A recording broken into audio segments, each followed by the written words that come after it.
Hello, my name is TJ Perry. I live in Richmond, Virginia, and I want to talk about a link.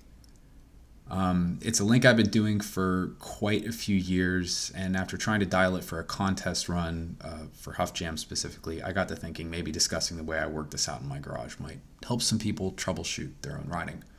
I only ride 4 to 5 hours a week. I seem to be steadily improving and progressing, so something seems to be working. So I figured, why not go through the process of how I approach a line in a tight space and see if this helps someone. I stopped riding from about 2015 up until the summer of 2020 when COVID got into full swing. We had built a home, and in the middle of that summer, we moved in and I was able to ride in the garage. I thought it would be really easy to just jump back in and start riding like I was 18. And that turned out to be a lot more difficult than I initially anticipated. After being away for so long, I had to come up with a practice regimen that helped me build up strength and stability in positions that felt really weak and wobbly, which were basically everything in the garage. I trained specific tricks and switches over and over, or held positions for a prolonged period of time, just pumping them, trying to work on controlling them in a tight space. This was probably one of the hardest periods of riding that I've ever gone through because my brain understood how to do the tricks. I remembered how to do them. I just needed to get my body back to a place where I could do them. The disconnect was weird, and it was a lot like going to physical therapy and regaining function over like a broken ankle or just some messed up body part. The other thing I did around this time was reach out to Scott Hagness, and I started his Ride Unlimited program. That helped tremendously. It was a lot of like strength training, resistance training, a lot of static holds, a lot of core work because flatland is core. That helped so much.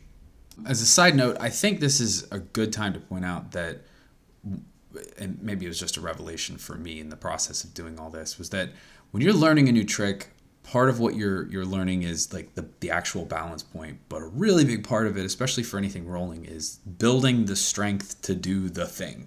When I was younger and I was approaching a new trick, I was angry and pissed off all the time, as many people who know me could probably attest to, but I always just kind of brute forced my way into something new, like just over and over and over again until it finally clicked and I didn't understand like what was happening. With how little time I have to ride, I have to be really efficient when I go out. I don't have time to just bang my head against the wall when I'm not landing something. You're gonna fail, but I needed to know why I was failing. The first thing I realized right away was that because I was so weak, I didn't have the necessary strength to maintain the body tension that I needed to not run into things. So there's two sides to that. There's the I'm not strong enough, and then there's the constraints that are placed on me by just being in a garage. And everybody has constraints placed on them because every spot is different. Maybe yours is really grippy and rough, or maybe it's wavy. Maybe it's sloped and you can only do straight rolling tricks. These things are going to inform the way that we develop as riders. And that's not a good or a bad thing. I suck at whiplashes because I never really had the space to practice them. I also hate practicing whiplashes, so that probably doesn't help. This is my spot. It is 18 feet long, it is 17 and a half feet wide, and it has a 3-inch drop from the front to the back.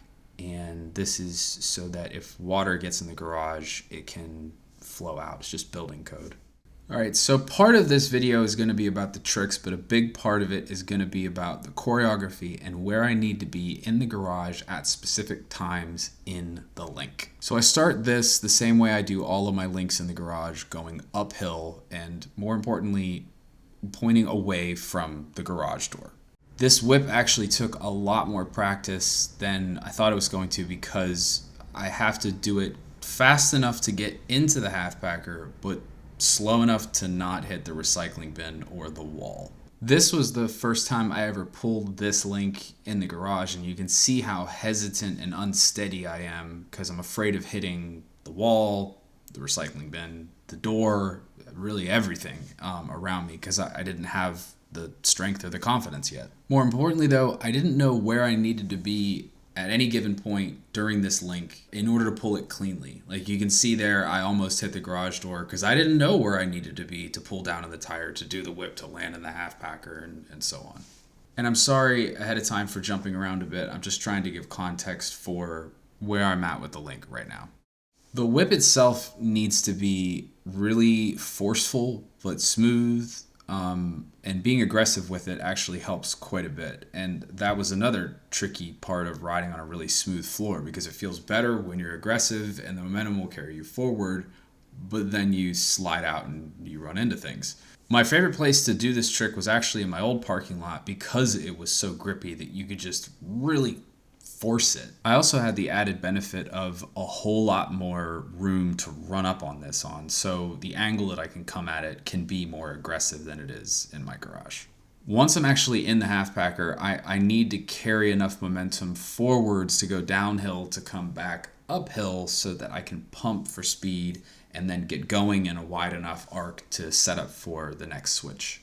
This one was especially tricky because I've been doing it for forever, and getting up and over the frame isn't really the problem. It's where you're going to be going backwards when you land. Sometimes I do this to spinning hitchhiker, which is actually easier because it pulls you into a tighter spin that you have better control of when you're coming out of it. If your ankles and your knees and your hips are too stiff, you're going to jump over the frame too soon and you're going to miss the bike entirely. If you jump too quick, you're going to get caught up in the frame and clip your Achilles tendon on your down tube. So like most things in flatland, it's sort of a Goldilocks problem. It's not too fast, not too slow. Again, like the earlier trick, this point in the link is all about gaining control by utilizing and working with the slope in the garage.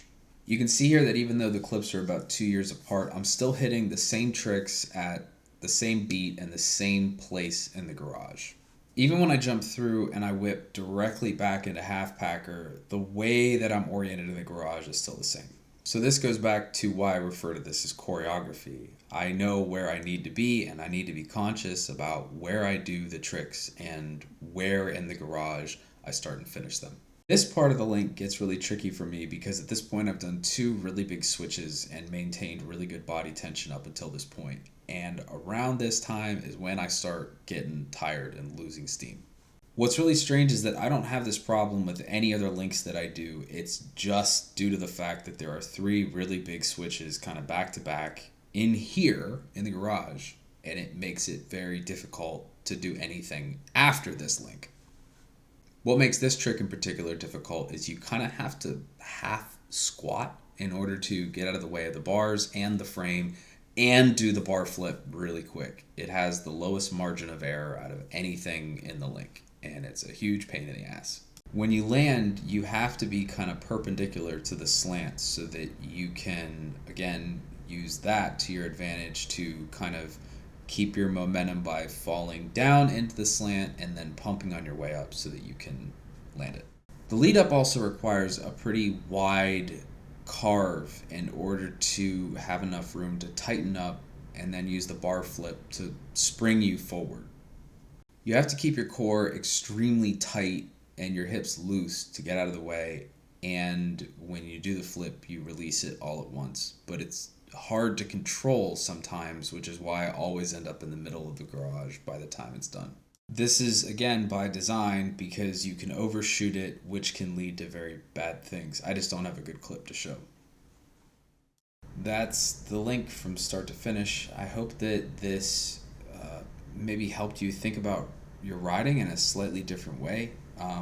Obviously, I ride here, so I'm working with what I got, and necessity is the mother of invention. I'm not Marty. I'm not Matt Wilhelm in ground rules. I'm just a guy that rides in his garage. This was the first long link that I learned in here, though, so all the lessons that I took from this I applied to more advanced things that I ended up learning in the garage later on. This helped tremendously with front yard links, knowing where my bike is going to be and being comfortable in that so that the constraints no longer acted as a distraction for me. I just kind of knew where I needed to be. Flatland for me is this story of incremental gains through thoughtful progression. And I don't think that you can really progress without being thoughtful about it and breaking down your riding and understanding where things are figuratively and literally going sideways so that you can learn and improve upon things that you do and then apply them to other things that you may want to do. I hope this video helps somehow because I think we're all pretty isolated as Flatlanders and we don't do a very good job of sharing knowledge or techniques or experiences unless you're in Japan, in which case you just turn around and Uchi is there to help you through a hard trick. So that's a wrap. If you have any questions, leave them below in the comments and I will do my best to answer them.